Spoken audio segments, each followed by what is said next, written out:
Hello everyone. Welcome to my channel. I hope you're all having an amazing day. Before we dive into today's content, make sure to hit that subscribe button and show some love by giving this video a thumbs up. Nate is uncertain as to what he was anticipating, possibly a connection or something to grasp onto as brothers. It was as though he was a tightly wound coiled spring, and he was furious. He did not perceive his father in him at all. Lily observes that he threw an explosive at him. This is the reason Nate is making an effort to refrain from passing judgment. But Amy is deeply saddened and wounded. Devin inquires about the subsequent events. Nate will persist in his efforts until Damien either responds or returns home. Devin still wouldn't trust the man. He hears him, but Nate is merely attempting to determine what he would do in Damien's place. Lily asserts that the responsibility lies with him. It's all up to Damien now. Nate, Lily, Devin, YNR. Damien opens up to Holden. On Crimson Light's patio, Holden asks Damien if he's okay. He says it was hard to learn his entire existence, until now was a lie. He should have just ignored Nate Hastings' proposal. I got too curious. I just had to know what the man was up to. Then I come to find out he's my brother and my mother's dying. Also, his dad wasn't his dad. How is he meant to shake this off and move on? He should have just remained in LA. Now it's too late. Holden feels guilty for pressing him to see Amy. Damien tells him he was right to inform him his mother was sick. He hasn't even had an opportunity to process the reality of her diagnosis amid everything else that was dumped on him. Damien reflects that he and his parents used to be so close. But the secret she kept from him, she kept from his dad too. How? How could she have done that to us? Holden says people get caught up and make errors. Damien's almost relieved his dad's not alive to see this. It would have devastated him. Damien says he would have been happy not knowing. Holden believes she wanted him to know because she loves him. Maybe she didn't tell him back then because she knew how much Jackson meant to him.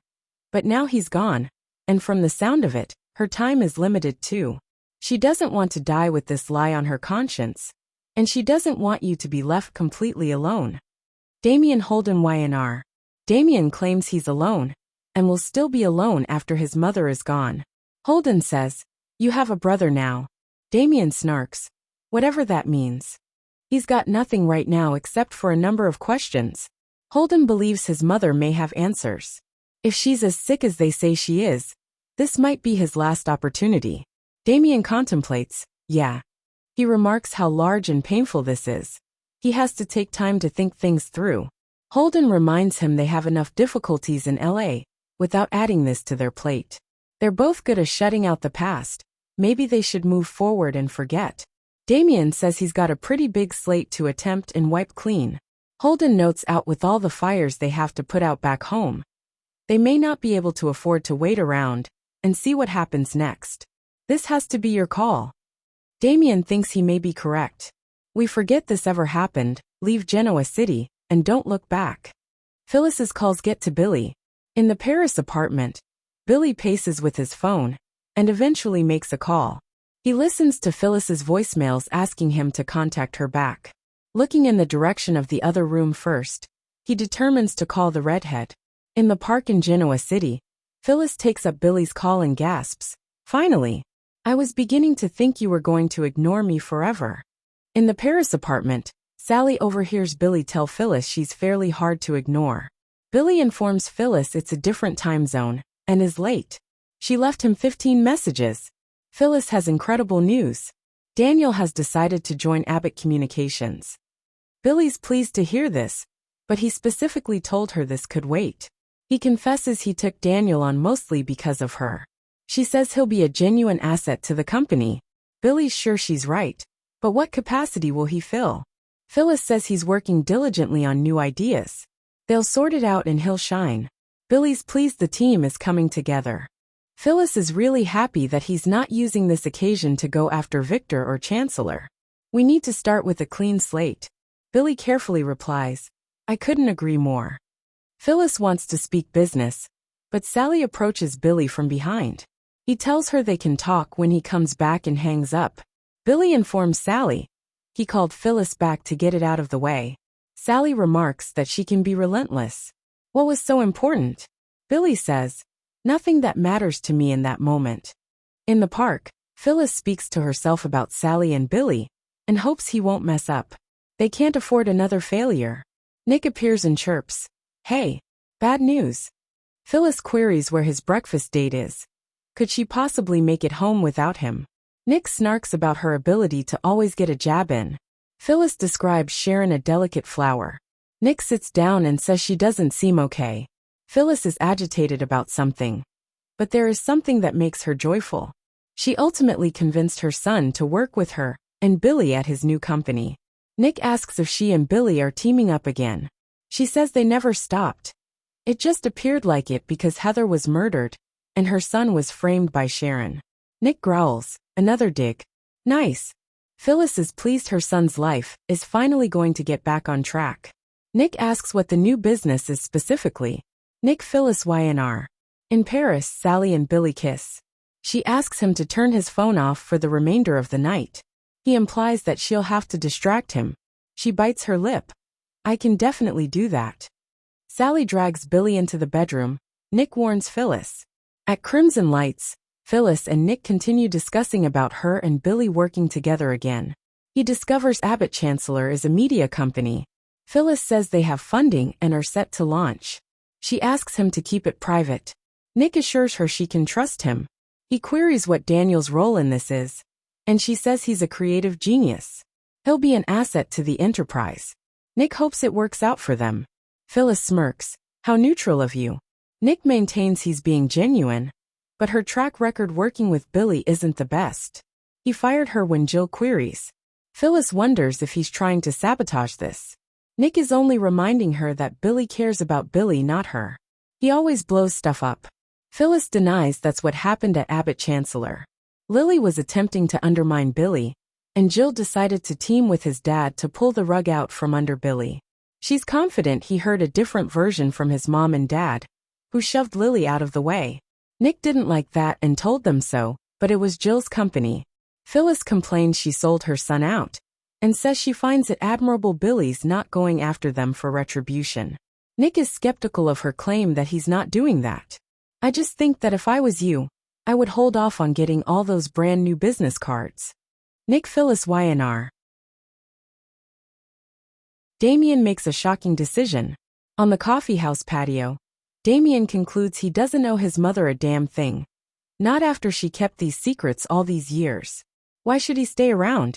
Holden has his back, whatever he decides. Damien is grateful.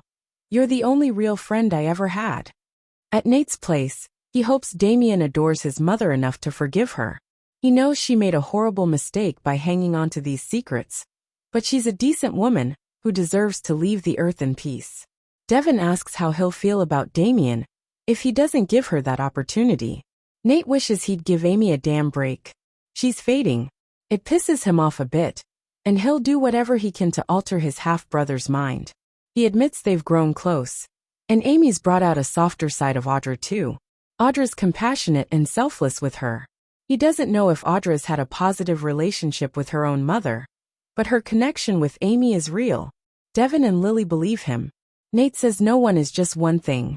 The three of us should know that better than anyone.